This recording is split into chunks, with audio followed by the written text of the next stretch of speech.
कुठलीही पात्र आणि गरजू लाभार्थी याच्यापासून वंचित राहता कामा नये या संदर्भातली दक्षता ही विभाग म्हणून आम्ही घेतलेली आहे। पण विरोधकांना सुरुवातीपासूनच त्या ठिकाणी ही योजना ही त्यांच्या कुठेतरी नजरेमध्ये खूपत आलेली आहे। एक बाब आहे की महायुतीच्या सरकारने ही लाडकी बहीणची योजना आणलेली आहे जी आजपर्यंत कोणी आणलेली नव्हती। बऱ्याचशा वेळेला असं होतं की काही एखादी गोष्ट आली की त्या संदर्भातला एक गैरसमज या योजनेच्या बाबतचा निर्माण करण्याचा वारंवार हा प्रयत्न होत आहे। जानेवारी महिन्यामध्ये आम्हाला कृषी विभागाकडून त्या संदर्भातला अहवाल प्राप्त झाला आणि त्यावेळेला नमो शेतकरी योजनेअंतर्गत ज्या महिला लाभ घेत होत्या त्या संदर्भातला आम्ही स्क्रुटिनी केली। 26 लाखाचा जो डेटा आम्हाला माहिती व तंत्रज्ञान विभागाकडून प्राप्त झालेला आहे याची स्क्रुटिनी आम्ही विभाग म्हणून करतोय। क्रॉस व्हेरिफिकेशन केल्यानंतर ह्या 26 लाखामधले जे अपात्र असतील आणि पात्र असतील याचं व्हेरिफिकेशन होऊन त्या संदर्भातला निर्णय घेतला जाणार। इन्कम टॅक्सचा आम्ही केंद्राकडून डेटा मागितलेला आहे, तो ज्या वेळेला डेटा येईल त्यावेळेला त्याचंही आम्ही क्रॉस व्हेरिफिकेशन करणार। नक्की पुरुषांनी लाभ घेतलाय का त्या घरातल्या महिलेनी लाभ घेतलाय, फक्त अकाउंट त्या पुरुषाचं दिलेलं होतं।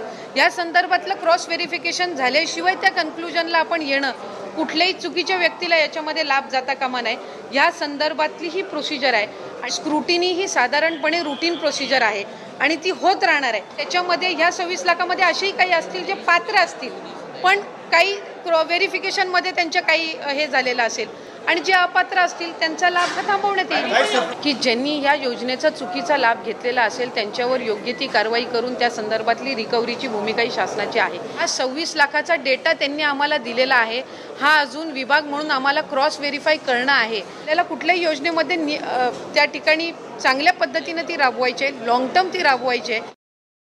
बहिणीचे पैसे लाडक्या भावांनी खाल्ल्याच्या तक्रारी येत आहेत, मोठ्या प्रमाणामध्ये घोटाळा झाला अशा पद्धतीचा आरोप सुरू झालेला आहे, काय नेमकं तथ्य आहे? मला वाटतं एकतर सुरुवातीपासूनच लाडकी बहीण योजना ही लाडक्या बहिणींना त्यांच्या आयुष्यामध्ये आनंदाचे काही क्षण महायुतीचं सरकार देऊ शकले म्हणून ती त्यांना रुचली आहे। पण विरोधकांना सुरुवातीपासूनच त्या ठिकाणी ही योजना ही त्यांच्या कुठेतरी नजरेमध्ये खूपत आलेली आहे।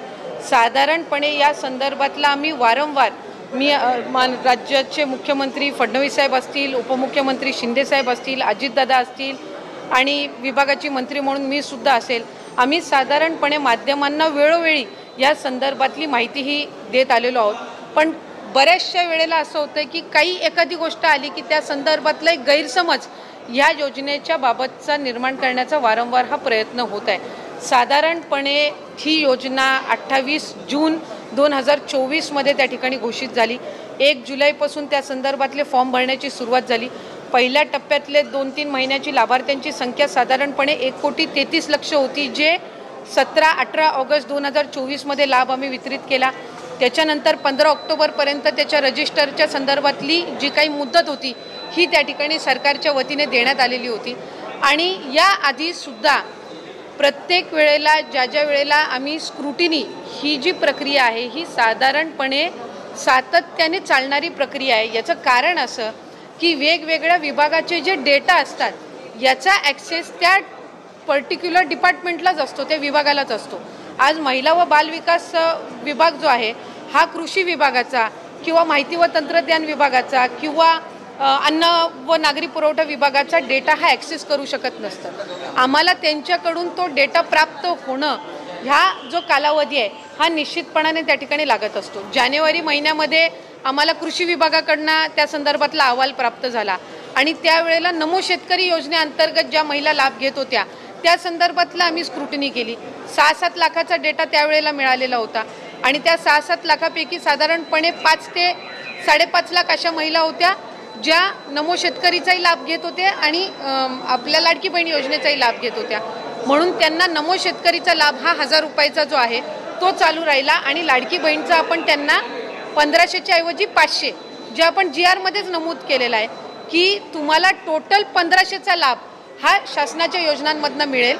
त्याची जी 1000 रुपयाच्या वरची जी कॅप असेल ही लाडकी बहीणच्या निधीतनंही सन्मान निधीतनंही भरली जाईल। तो जानेवारीमध्ये उपलब्ध झाला। मधल्या कालावधीमध्ये आम्ही साधारणपणे 8 लाखाचा जो सेवार्थचा आहे त्याच्यापैकी 8 लाखापैकी 2 लाखाचा आम्हाला त्या ठिकाणी उपलब्ध झाला। त्या 2 लाखापैकी 2 ते 2.5 हजार हे त्याच्यामध्ये अपात्र आहेत असं निदर्शनास आलं. 6 लाखाचा त्याच्यातला डेटा आणखीन आम्हाला अपेक्षित आहे. आता 26 लाखाचा जो डेटा आम्हाला माहिती व तंत्रज्ञान विभागाकडून प्राप्त झालेला आहे, याची स्क्रुटिनी आम्ही विभाग म्हणून करतोय. एक गोष्ट आपण समजून घेतली पाहिजे की आम्ही प्रत्येक विभागाकडे त्यांचा डेटा मागितलेला आहे आणि तो डेटा आमच्याकडे विभागाकडे प्राप्त झाल्यानंतर त्या संदर्भातली स्क्रुटिनी होत असते. म्हणजे आत्ता जे माध्यमांकडे चाललंय की 14,000 पुरुषांनी लाभ घेतला आहे का 21 लक्ष अशा महिला आहेत ज्या कुटुंबातले तिसरी महिला आहे आणि योजनेमध्ये 2 महिलांना आपण लाभ देत असतो. ह्या सगळ्या गोष्टींचं त्या ठिकाणी जिल्हाधिकारी असतील किंवा आमची जी ग्राउंड लेवलची यंत्रणा आहे ही त्या संदर्भातलं क्रॉस व्हेरिफिकेशन करणार. क्रॉस व्हेरिफिकेशन केल्यानंतर ह्या 26 लाखामधले जे अपात्र असतील आणि पात्र असतील ह्याचं व्हेरिफिकेशन होऊन त्या संदर्भातला निर्णय घेतला जाणार. असं नाही की 26 लाखाचा डेटा त्यांनी दिलाय म्हणजे 26च्या 26 लाख अपात्र आहेत. यातलं पण प्रॉपरली स्क्रुटिनाइज केलं जाणार. आता आम्हाला इन्कम टॅक्स आहे, इन्कम टॅक्सचा आम्ही केंद्राकडनं डेटा मागितलेला आहे. तो ज्या वेळेला डेटा येईल त्यावेळेला त्याचंही आम्ही क्रॉस व्हेरिफिकेशन करणार. ह्या 26 लाखापैकी असेही असतील की जे आम्ही पहिल्या स्क्रुटिनीमध्ये विभागाच्या स्क्रुटिनीच्या वेळेलाच कदाचित ते बाद झालेले असतील. हा त्यांनी संकलित करून जेवढा डेटा त्यांच्याकडे अवेलेबल आहे तो सगळा त्यांनी दिलेला आहे.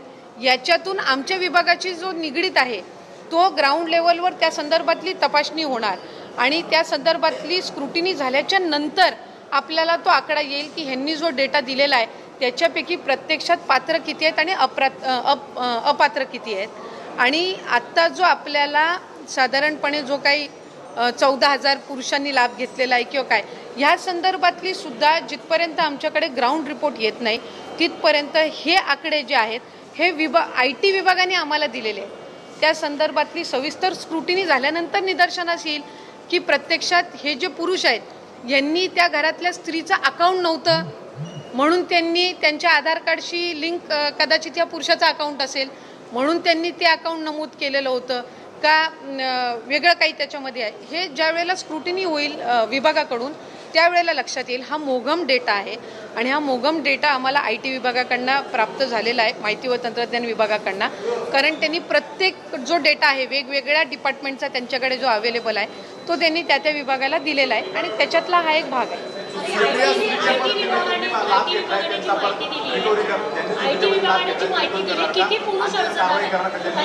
मी आपल्याला मगाशी नमूद केलं की साधारणपणे त्यांनी जी काही 14,000 14,500 दिलेला आहे हा मोघम डेटा आहे.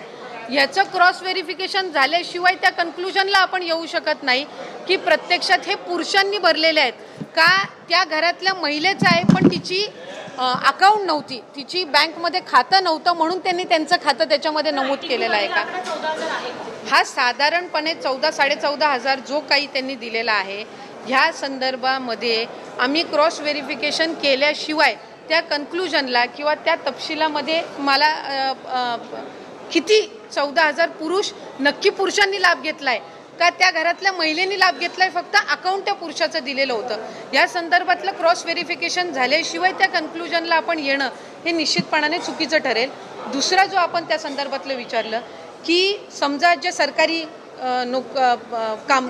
नोकरी करत असतील किंवा कर्मचारी असतील यांनी जर त्या ठिकाणी लाभ घेतला असेल, गेल्या वेळेला सुद्धा जे सरकारी कर्मचारी आहेत ज्यांनी चुकून लाडकी बहीण योजनेचा फॉर्म भरलेला होता किंवा लाडकी बहीण योजनेचा फॉर्म भरल्यानंतर त्यांना सरकारी नोकरी लागलेली होती अशांचं आपण सरकारी जे चलन असतं त्या माध्यमातून स्टेटची जी ट्रेजरी आहे त्यांनी एक अकाउंट आम्हाला तयार करून दिलेलं आहे आणि त्याच्यामध्ये ते जमा करून घेतलेले होते.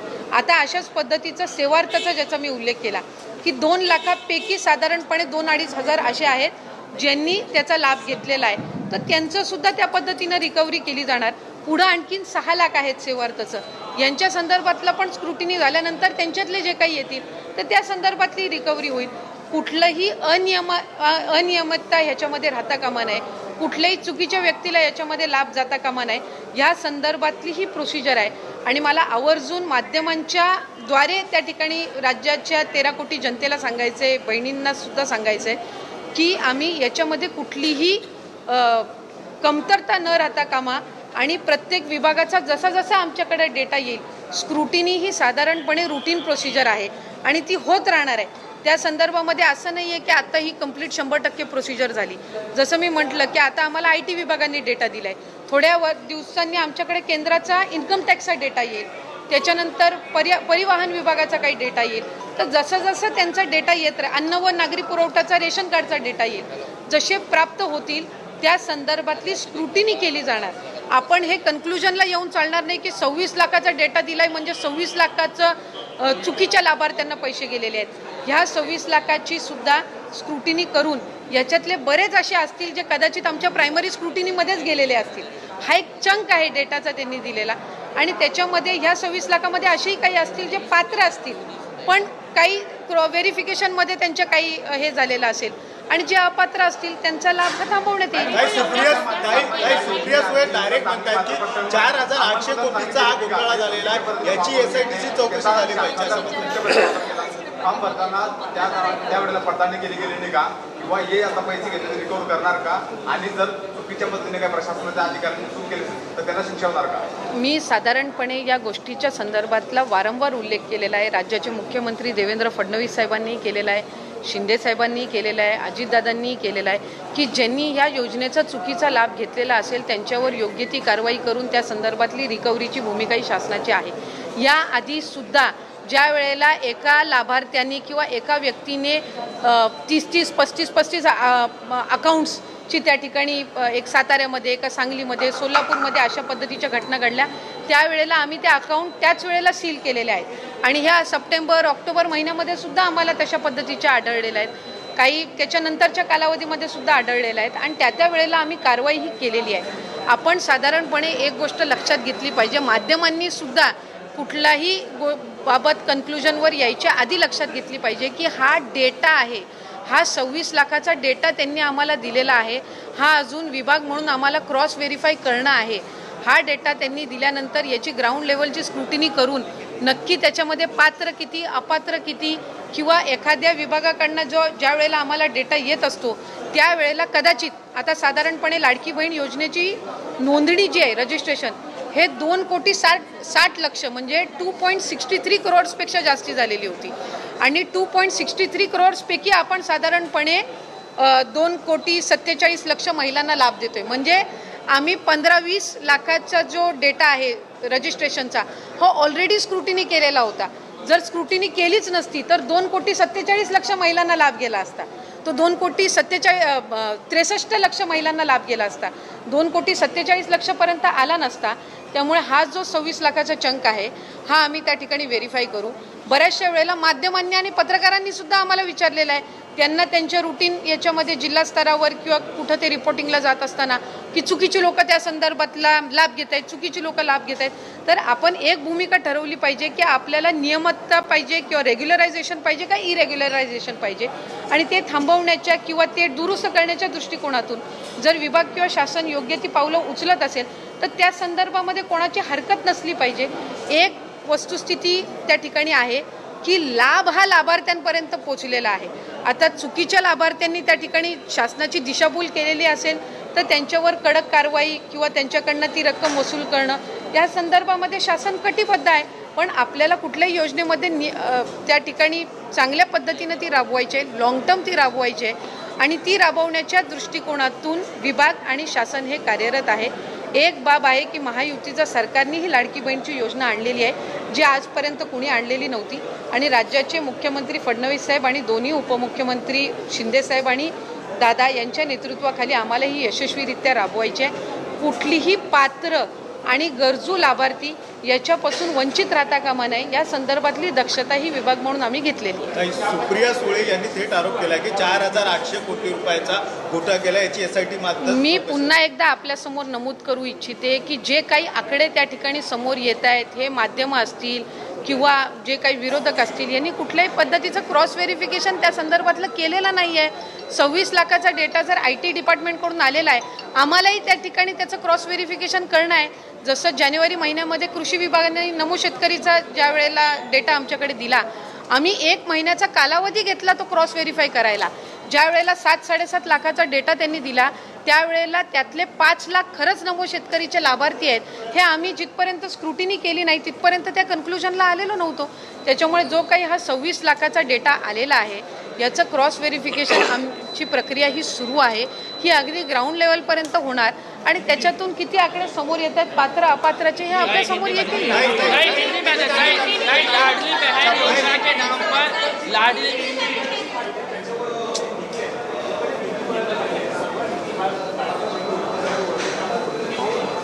मला असं वाटतं त्या संदर्भातलं जे काही स्पष्टीकरण आहे हे आदरणीय मुख्यमंत्री मोदयांनी सुद्धा दिलेलं आहे, अजितदादांनी सुद्धा दिलेलं आहे, शिंदे साहेबांनी सुद्धा दिलेलं आहे. कुठल्याही विभागाचा निधी त्या ठिकाणी वळवून लाडक्या बहिणीच्या योजनेला दिला जात नाही आहे हे मला नमूद करायचं आहे. सामाजिक न्याय विभाग असेल, आदिवासी विभाग असेल, यांचा सुद्धा जो निधी आहे तो गेल्या वर्षी जे काही अर्थसंकल्प या वर्षात मार्च महिन्यामध्ये सादर करण्यात आला त्यांचा जो दरवर्षीचा नियतव्यय असतो, जो त्यांचा निधी असतो, याच्यामध्ये साधारणपणे 38% आणि 41%ची वाढ करण्यात आलेली आहे. तर आपण पाहिलं असेल लाडक्या बहिणींसाठी मोठी बातमी आहे. लाडकी बहीण योजना लाभार्थी महिलांना जुलै महिन्याचा हप्ता आता या दिवशी त्यांच्या खात्यात जमा होणार आहे. मुख्यमंत्री माझी लाडकी बहीण योजनेअंतर्गत जुलैचा हप्ता अद्याप तुम्हाला जमा झालेला नव्हता. रक्षाबंधनाच्या पूर्वसंध्येला तो जमा होणार असल्याची माहिती अधिकाऱ्यांनी दिली आहे. तर बघा, मुख्यमंत्री माझी लाडकी बहीण या महत्त्वाकांक्षी योजनेअंतर्गत पात्र महिलांना दर महिन्याला तुम्हाला 1500 रुपयाची आर्थिक मदत दिली जात आहे. याचा फायदा देखील तुम्हाला होत असेल. याचा फायदा तुम्हाला होतोय का? आणि या रक्षाबंधनाला तुम्हाला जुलैचे प्लस ऑगस्टचे 1500 म्हणजे 3000 रुपये एकदाच भेटायला पाहिजे की नाही? तुमचं याबद्दल मत काय आहे? कमेंट बॉक्समध्ये कमेंट करून नक्की सांगा. त्याची माहिती आपण पुढे देखील बघणार आहोत. तुम्हाला वाटत असेल दोन्ही हप्ते एकत्र रक्षाबंधनाच्या सणाच्या निमित्तानं गिफ्ट म्हणून, ओवाळणी म्हणून भेटायला पाहिजेत असं वाटत असेल तर कमेंट बॉक्समध्ये सर्वांनी हो म्हणून नक्की टाईप करा किंवा येस म्हणून नक्की सांगा. त्यामुळे बघा, आता या ठिकाणी जो तुमच्या मनामध्ये संभ्रम निर्माण झालेला होता की जुलै महिन्याचे पैसे कधी भेटतील, त्याच्याबद्दल या ठिकाणी महत्त्वाची माहिती आलेली आहे. ती म्हणजे रक्षाबंधनाच्या पार्श्वभूमीवरती रक्षाबंधनाच्या पूर्वसंध्येला जुलै महिन्याचा हप्ता लाभार्थी महिलांच्या खात्यात जमा करण्यात येणार असल्याची माहिती स्वतः महिला व बालकल्याण विभागाकडून देण्यात आलेली आहे. लाडक्या बहिणींसाठी रक्षाबंधनाचा दिवस खास ठरणार आहे. या दिवशी त्यांना सरकारकडून लाडकी बहीण योजनेचा हप्ता भेट मिळून या ठिकाणी किंवा लाडकी बहीण योजनेसाठी या ठिकाणी रक्षाबंधनाची ओवाळणी म्हणून योजनेअंतर्गत लाडक्या बहिणींना या ठिकाणी जुलै महिन्याचा हप्ता त्यांच्या खात्यामध्ये थेट डीबीटीद्वारे जमा करण्यात येणार आहे. लाखो महिलांनी या योजनेसाठी अर्ज केलेले होते. त्यातील बहुतांश महिलांनी या ठिकाणी आपल्या आधार संलग्न बँक खात्याची नोंदणी करून प्रक्रिया पूर्ण देखील केली होती आणि त्यांना आतापर्यंत 12 हप्ते म्हणजे टोटल 18,000 रुपये देखील जमा झालेले आहेत. तर जून महिन्यातील हप्ता वेळेवरती मिळाल्यानंतर आता जुलै महिन्याचा हप्ता मात्र जरा उशिराने या ठिकाणी भेटत आहे. त्यामुळे महिलांमध्ये या ठिकाणी मोठी उत्सुकता निर्माण झालेली आहे की जुलै महिन्याचा हप्ता कधी भेटणार त्याबद्दलची. तर रक्षाबंधनासारखा बहिणींसाठी विशेष असणारा सण लक्षात घेऊन हप्ता वितरित केला जाणार आहे. जुलै ऑगस्टचा हप्ता एकत्रित मिळण्याची चर्चा आहे. बघा, न्यूजमध्ये देखील आपण ही माहिती पाहिलेली असेल. जुलै महिना संपला मात्र अद्यापर्यंत जुलै महिन्याचा 13वा हप्ता जमा झालेला नव्हता. त्यामुळे लाभार्थी महिलांमध्ये या ठिकाणी जी प्रतीक्षा लागलेली होती ती त्यांच्या बँक खात्यामध्ये की 1500 रुपये जुलै महिन्याचे कधी जमा होतील.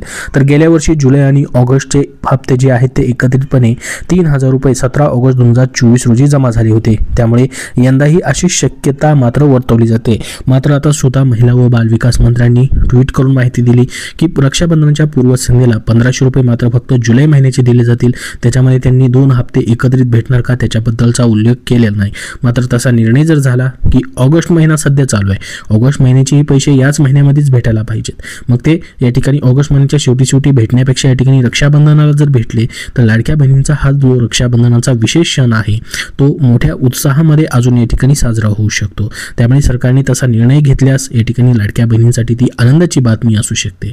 तर बघा, या ठिकाणी कोणाकोणाला आता लाभ भेटणार नाहीत. ज्या कुटुंबाचे वार्षिक उत्पन्न 2.5 लाख रुपयांपेक्षा जास्त आहे, ज्या कुटुंबाच्या घरी या ठिकाणी 4चाकी वाहनाचे या ठिकाणी मालक आहेत किंवा 4चाकी वाहन आहे, जी महिला आयकर भरतात, सरकारी नोकरीमध्ये आहेत, PM किसान किंवा नमो शेतकरी निधी योजनेच्या लाभार्थी महिलांना केवळ 1500 रुपये भेटणार आहेत. कारण की त्यांना आणि त्या अन्य योजनेमधून 1,000 रुपये दिले जातात। तर बघा याच्यामध्ये आपण जर बघितलं 26.34 लाख लाभार्थी जे आहेत अपात्र देखील झालेले आहेत। मागच्याच महिन्यापासून त्यांचा हप्ता तात्पुरता बंद देखील करण्यात आलेला आहे। आता त्याच्याबद्दल आपण व्हिडिओमध्ये पाहिलं असेल, सुरुवातीलाच स्वतः महिला व बालविकास मंत्र्यांनी महत्त्वाची माहिती दिलेली आहे। पत्रकारांशी बोलताना त्यांनी या ठिकाणी ही माहिती देखील दिली की 26 लाखाचा आम्हाला डेटा भेटलाय IT विभागाकडनं, मात्र त्याच्यामध्ये देखील आमचा विभाग अजून या ठिकाणी पडताळणी करणार आहे आणि प्रत्येक जिल्ह्याचे जे जिल्हाधिकारी आहेत त्यांच्या या ठिकाणी प्रत्येक जिल्ह्यानुसार जो डेटा असणार आहे त्याची डबल शहानिशा केली जाणार आहे।